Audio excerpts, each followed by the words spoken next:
of the regional structure of metropolitan councils through Plan Melbourne.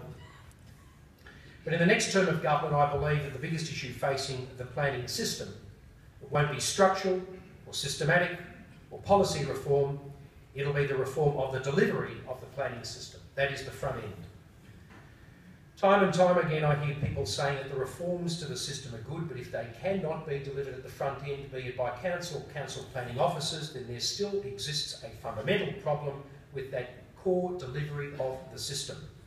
In the next term, the government must focus on the reform of the delivery of the planning system, whether it's long, drawn-out timeframes or under-the-counter council policies or the lack of a clear structure of permit application systems. There is a fundamental need for the reform of the system in this space. And that is what I believe should be done.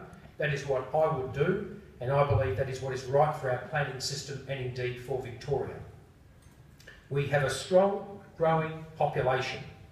Thus, governments in this state must keep reforming our planning system. Can I say I am increasingly worried about the Bob Carr circa 2001 language slowly creeping into the rhetoric of many of my political opponents, both in Parliament and, believe it or not, some in academia. The language of, sorry, we're full. It's a small-minded negative view of our future.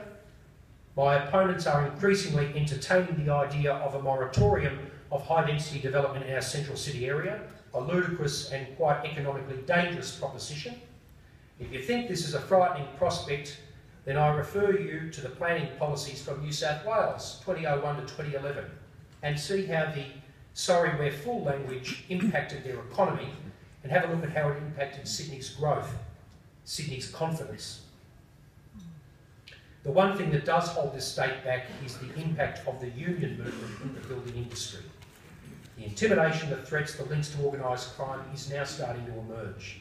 If there is anyone in this room who has experienced with threats or intimidation on building sites, I would urge them to report that to relevant authorities or indeed to the new Royal Commission or, of course, to police.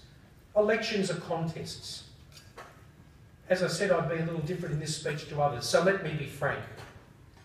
You have to wonder why, of 128 members of the Victorian Parliament, my opponent, the Shadow Planning Minister, is the only member of 128 who is a fully paid-up member of the CFMEU, who thanked him in Parliament for his support and his election, and who represented them on Labor's Administrative Committee. Do you really think a paid member of the CFMEU, the only one in the Victorian Parliament, is going to put yours and this industry's issues ahead of those of small core elements of the union movement?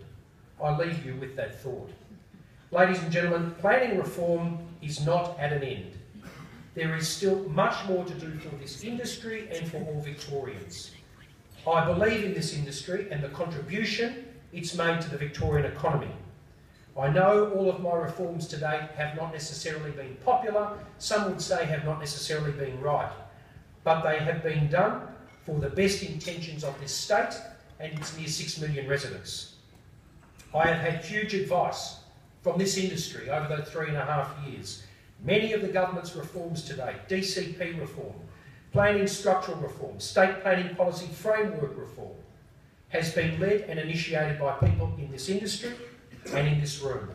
Only with government and industry working together for the best interests of Victoria will we continue to achieve real reform in planning policies for the right reasons.